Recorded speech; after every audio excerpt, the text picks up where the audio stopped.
I was a bloody mess. After the 12-car pile-up on the freeway, it was a miracle I was even conscious, albeit just barely.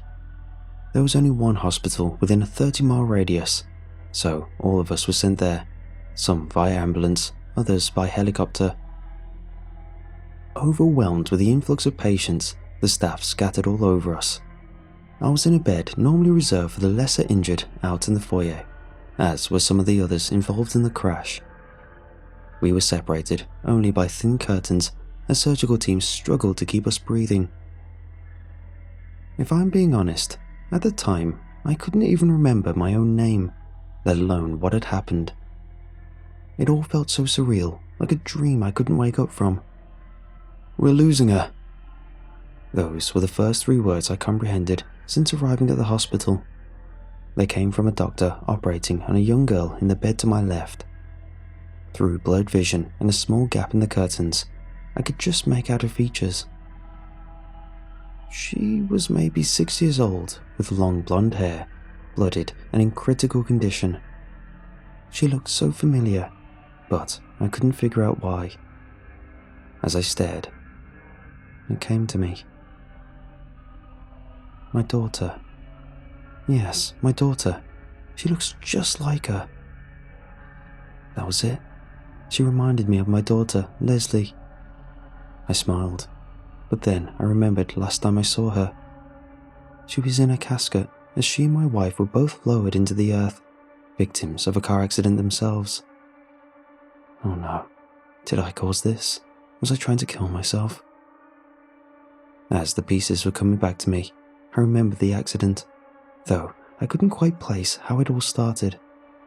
Still, it posed the question, did I do this to be with them? Did I want to die the same way they did? No, that can't be. I would never purposefully harm others. Unless I was intoxicated. I could now taste it, the faint, leftover residue of alcohol on my tongue. Oh God, no, please no. What have I done? Just then, the sound of a flatline rang through the hospital. It was her, the young girl. She was dying. A slew of doctors rushed over, including some of my own. There were chest compressions, the kiss of life, and a few shocks from the paddles, but it was no use. I watched in horror as her head tilted to face me, lifeless and cold. Something happened when I saw this girl die. Something I can't quite explain. Whether it was a result of my trauma or the medicine I was administered, I can't be sure. I only know that I cracked. "Leslie, no, my little girl, please no, you have to save her." My heart broke and my sanity along with it. All I could see was Leslie lying on a stretcher on her way to the ER, lying on that slab in the morgue, and finally lying in a coffin at the funeral. Some staff ran over and held me down as I stood up in an attempt to run to the girl's aid. They were about to inject me with a sedative, but it was too late. I was in pretty bad shape, just barely hanging on. This sudden burst of movement did me in once and for all, and my flatline was the next sound echoing through the halls. My time was up. And that was that. Fade to black, lights out. It was all over. At least I could finally see my family again. Little did I know, things would not be that simple. It was instantaneous. There was no tunnel and no light at the end of it, no portal to walk through or pearly white gates to enter. I simply opened my eyes, and I was there. It looked like an ordinary room, covered from corner to corner in a lavish white overlay. It wasn't what I would call vast, but it certainly was large. Approximately an acre of coverage, if my depth perception could be trusted. After a moment or so, a man appeared before me. Late 50s maybe. Grey hair, grey moustache, turn of the century attire. I took a step back, startled by his sudden arrival. "Don't be frightened. We never could get the hang of subtle entrances. Sorry about that." I remained silent, unsure of how to respond. Well, I'm sure you have your questions. Fire away. He was right. I did. Where are we? Who are you? He smiled. Ah, yes, the usual queries. This, my dear friend, is heaven, and I am an angel, here to transition you through the process. Process? I asked. Yes, the process of death. It was coming back to me. The accident, the hospital, and that poor little girl. So I didn't make it? He bore a look of concern. I'm sorry to say, no, you did not. But please, if you will accompany me on a little tour, I can show you to your room. You may have died, but this is the best place you could have ended up, I assure you. He started walking to the opposite side of the room. I followed, but continued asking questions. So, this is the heaven? I made it here? But didn't I cause that terrible accident? He chuckled. Cause it? No, Jack. Even in your drunken state, you were trying to stop it from the side of the road, yelling over to that lunatic swerving all over the place. The memory was coming into focus. I wasn't driving. I was walking along the freeway with a bottle of whiskey in hand, making the trek to my wife and daughter's crosses, where they died years ago. Inebriated, I couldn't run away fast enough when the cars finally collided, caught in the wreckage as soon as the fireworks began. The man watched as the revelation washed over me. Remember now, Jack? I nodded, relieved that I wasn't the reason those people were hurt. That brought me to my next question, a more pressing matter. My wife and daughter, are they here? Can I see them? The man offered me an apologetic look. I'm sorry, Jack. They've already transitioned. Charlotte and Leslie are no longer with us. My heart sank. For an instant, I had hoped I could see them again. Knowing the truth crushed me. I had to know more, to know that they were okay. When you say transitioned, what does that entail exactly? Does that mean they moved on? That they're at peace? We reached the end of the room, where there was a single red door. The man grabbed the handle and opened it, gesturing for me to enter. Well, let me show you.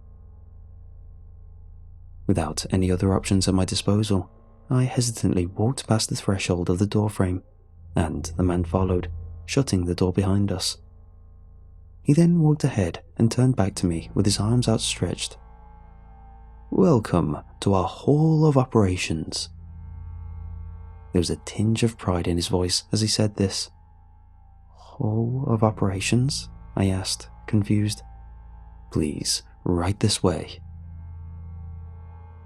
We walked down the corridor, and he pointed out the various rooms along the way, all identical to one another. I looked through the small windows of the doors and saw people, some of which I recognized from the crash, lying on the tables within, unconscious. There were others in the rooms with them, their hands held over the bodies as a steady stream of blue, glowing particles was extracted and absorbed, from what I could tell. I don't understand. What is this? The man was now grinning from ear to ear. This is where the magic happens. A mutually beneficial transaction between angel and human.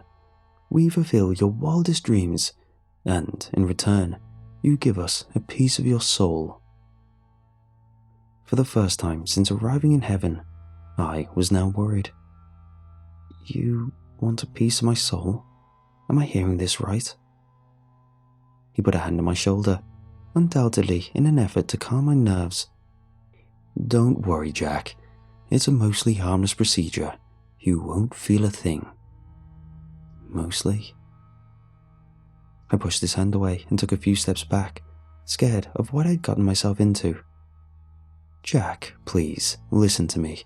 As angels, we require the essence of human souls to sustain our life force. From birth, as a measure of evolution, a piece of your soul is sectioned off from the rest. You technically don't even need it. It was always meant to be passed along to us in the hereafter. It's the only part of you we can access. His explanation seemed genuine. I stood still and lent him an open mind as he continued. While we extract this piece, you'll be locked away in your own mind. We can create for you your own personal heaven, anything or any place you want, and it's yours. An even trade if there ever was one. Upon hearing this, I gathered my composure and asked a question. So, you could reunite me with my family? If that's what you want, then yes. Just know that it won't actually be them. It's all a fabrication of the mind. A very powerful one, but a fabrication nonetheless. I was vulnerable. My wife and child were gone. I had just died myself, and I had no idea what was going on. That's why, in this moment, his honesty was enough to earn him my trust. That, and the promise of what he offered. I don't care. I just want to see them again. He nodded in agreement. Very well. Follow me to your room and we will begin the process. We walked past at least another 100 doors or so, and that's when I noticed her through one of the windows. It was the girl, the one who had died next to me in the hospital. She was standing in a corner as an angel closed in on her. My parental instinct kicked in and I burst into the room without any hesitation. What's going on? I demanded. The angel looked to the man behind me. It's alright, Lucian. He knows her. Lucian turned his eyes to me and explained. She's frightened, that's all. I was trying to help her. The young girl continued to cower in the corner, probably scared and confused with no idea where she was or what was happening to her. I took a deep breath and reeled back my initial aggression, now knowing what it was she was going through. I walked over and kneeled down in front of her. It's okay. What's your name? There was silence at first, but eventually she spoke up. Abigail. You can call me Abby. It's lovely to meet you, Abby. I'm Jack. She was still nervous, but I could see the apprehension leaving her eyes as I continued to comfort her. You know, Abby, I have a daughter around your age. Her name is Leslie. You look a lot like her. Her face grew curious. Really? She asked. Yes, really. You're the spitting image of her. If I didn't know any better, I would say you were twins.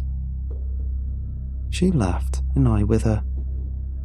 Abby, I made a promise to Leslie. I told her time and time again I would never let anything bad happen to her. Tears forced their way out and down my face. Why are you crying, Mr. Jack?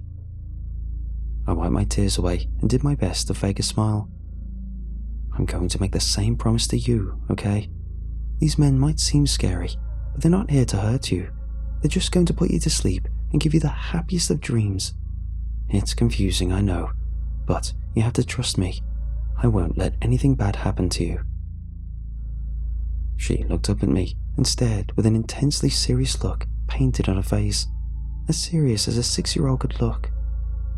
You promise, right? Another tear rolled down my face. I may have broken the promise I made to Leslie, but I can make up for it now, at least in some small way. Yes, Abby, I promise. With that, Abigail was no longer scared, and the man and I left the room and continued down the hall. She's not going to feel any pain at all, right? The man answered while continuing his march forward. No pain at all, you have my word. A few moments later, he stopped in his tracks. All right, Jack, this is it. We were at my room. It was the same as the rest in every way, but it somehow felt tied to me. Perhaps I was just projecting. After all, this was to be my final resting place. Or was it, I wondered? Say, what happens after the procedure is complete? The man looked at me, puzzled. When it's complete? Yeah, what happens then? Do I stay in my dream world? His eyes rolled a bit, and his lips scrunched up in contemplation. "Is that what you want, Jack?" I thought it over for a moment, but the answer was clear. Having an imaginary Charlotte and Leslie was better than not having them at all. "Yeah, that is very much what I want." He smiled. "Then it settled. Now please, lie down on the table." I did as instructed. "So, who will be my angel?" He pulled over a cart of utensils in preparation. "You're looking at him, Jack. We're all assigned specific souls. You're one of mine." I took a closer look at the utensils. There were knives, scalpels, scissors, and something that looked akin to an oversized nutcracker. "What is all that?" I asked, growing worried again. "It's okay, Jack. While we do have access to this particular piece of your soul, it's still difficult to get to. In the later stages of the extraction, we'll need to clear off some of the skin and bone for easier retrieval." His words were no comfort, and he could tell. "Relax, Jack. Like I said earlier, you won't feel a thing. Soon, you'll be with your wife and daughter again, as happy as can be." He placed his hand over me to begin, and I tried my best to forget about the strange tools next to my head. Before he could put me to sleep, another angel walked in unannounced. "Sir, the fragmenter is full. What do we do with the soulless while it's being emptied?" Hearing this, I sat straight up on the table. "Fragmenter? Is that where I'm going after this is done?" The man sighed and looked over at the angel who had barged in. "You bumbling idiot. This one's still awake. We almost had him." "Oh no, that means... Abigail." "I'm sorry, sir. I didn't know." The angel rushed off. I followed suit and stood up to make a run for the door. The man was too fast. He lifted me up and pushed me against the wall with incredible strength. "Not so fast, Jack. You're not going anywhere. I'll rip that soul piece out, with or without your cooperation." His eyes, they turned a dark shade of red, and his teeth, they became razor sharp as his mouth opened wider than any human's could. My eyes darted down at the table by his side. He was almost within reach. "You're lucky, Jack. Not many people have seen an angel's true form." I managed to slip my arm out of his grip and grab one of the knives. Without a second thought, I lodged it as deeply as I could into his leg. All at once, his face reverted to normal, and he began writhing in pain, letting go of me and falling backwards in the process. I immediately ran out of the door and down the hall as fast as I could. The promise I made to Abigail replaying in my mind every step of the way. I couldn't save my family from this terrible fate, but I could at least save her. In the distance, I heard the man stumble out of the room and shout a command. "Get him!" Doors opened and dozens of angels left their posts to chase after me. Luckily, my head start was enough to escape their grasp. I was able to reach Abby's room with just enough time to open the door and shut it behind me before the stampede of celestial beings reached my position. Once inside, I looked to the center of the room. Abigail was on the table, awake. That meant the extraction hadn't started yet. Lucian was standing at her side with a cart of utensils, now looking over at me, baffled. "What's going on?" he asked. I didn't offer him any answers. I simply ran over, picked up Abigail, and grabbed another knife from the cart. I then stood in the corner in a frightened stance, ready to fend off any would-be attackers. "Mr. Jack, what are you doing?" I looked at Abigail with a half smile. "Abby, I made you a promise. I intend to keep it." She looked so confused. "But you said..." I interjected. "I was wrong, Abby. These are not good men. Don't worry, I won't let them hurt you. Close your eyes and look away, sweetie." She hung her head over my shoulder and hugged me tight. I didn't know what I could realistically do to help her, but I would be damned if I didn't try. Just then, the man burst into the room, limping with a flood of angels following behind. "Jack, put her down." She is of no consequence to you." My blood was now boiling. "Like hell she isn't. You will not touch a hair on her head, not if I have anything to say about it." Lucian made a move towards me. I readied myself. "Lucian, don't. It's all right. I can handle it." Lucian backed off, and the man limped forward. I stood my ground. "Jack, what do you plan to do exactly? Fight off all of heaven's angels with one silver blade?" I pointed down at his leg with a knife. "It hurts, doesn't it? With this I can hurt you." Him and the other angels in the room laughed. "Of course it hurts, Jack, but allow me to show you something. Watch closely." He snapped his fingers, and the wound was gone. No tear in his clothing, no more blood dripping from his leg. He even walked about in a circle to show me it had truly healed. "You see, Jack, we can do anything we want, even this."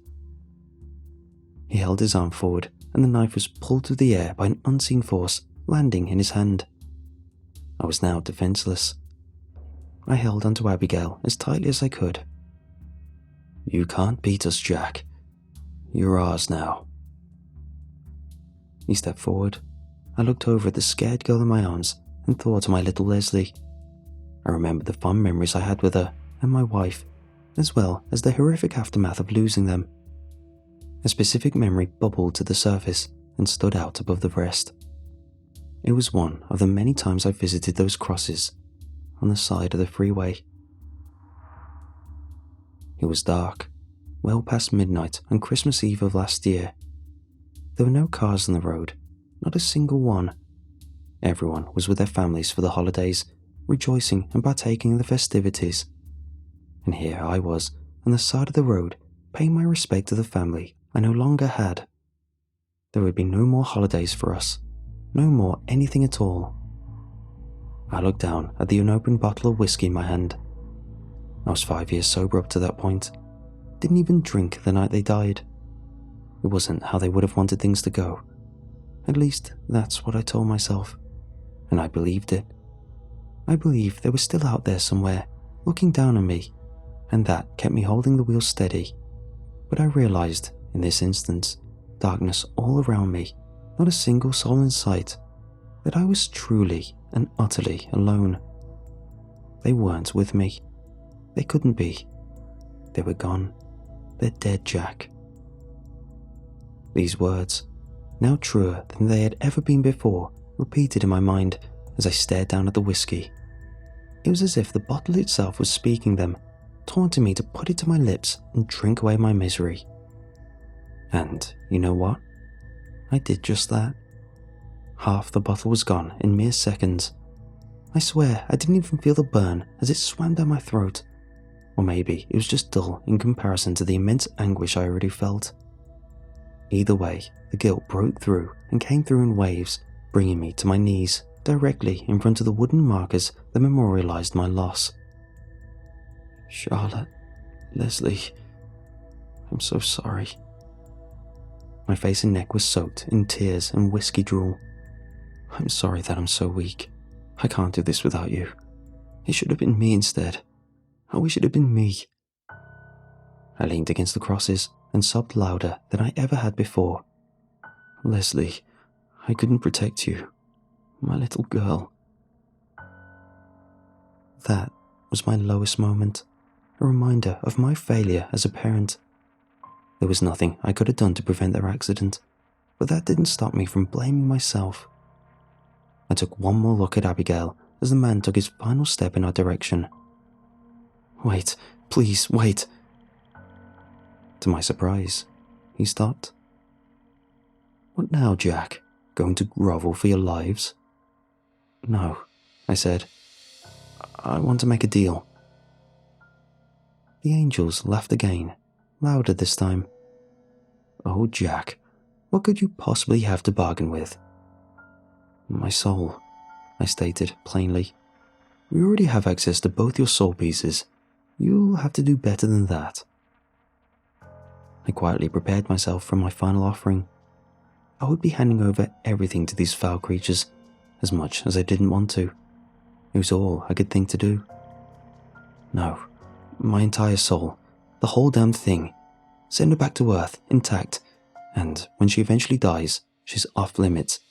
Agree to these terms, and my soul is yours. An angel chimed in from the room's entrance. That's not even possible. We can't take more than a piece. The man spoke up. Actually, it is. The other angels now adorned looks of astonishment. It was clear that the man knew far more than them, things that were apparently above their pay grade. We can take an entire soul, but only at the full consent of its vessel. Even then, it's a difficult surgery. Still, I'm willing to give it a go. The benefits outweigh the risk. Jack, are you sure you want to do this? It'll be no walk in the park. You have to be absolutely sure. It won't work unless you give in completely. I nodded. Yes, save the girl. And I'm yours. A grin I can only describe as being sinister stretched across his face. Very well, Jack. You have a deal. Without warning, I became lightheaded. I saw the man and the angel standing there, but they were now blurred, out of focus. I quickly put Abigail down before succumbing to the dizzy spell and ultimately collapsing to the floor. Oh my God, he's breathing. He's back with us. My vision was still foggy. I could only make out the faint silhouettes of individuals huddled around me as I wavered in and out of consciousness.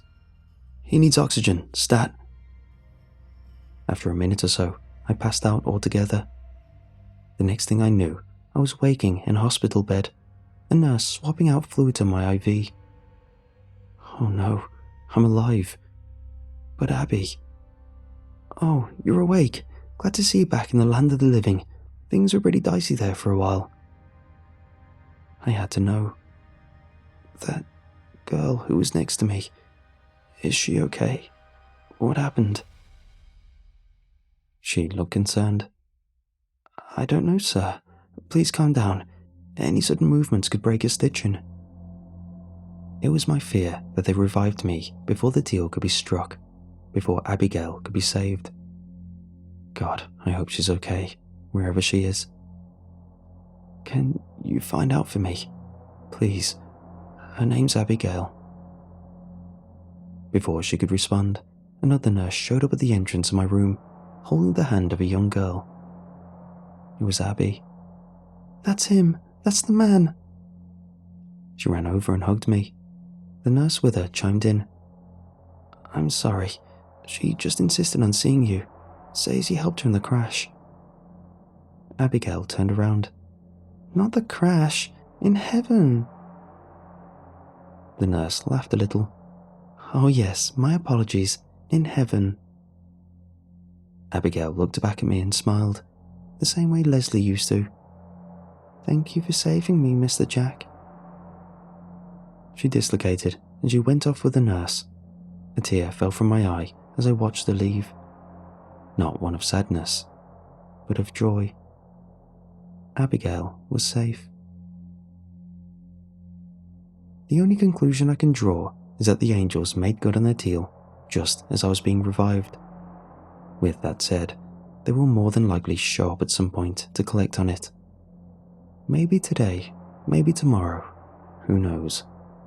Whether I like it or not, those are the terms I agreed to. I've been through some serious hell in my life, with the loss of my wife and daughter, and now I'll have to go through even worse when my soul is removed. I'm sure of it. Like the man said, it won't be a walk in the park.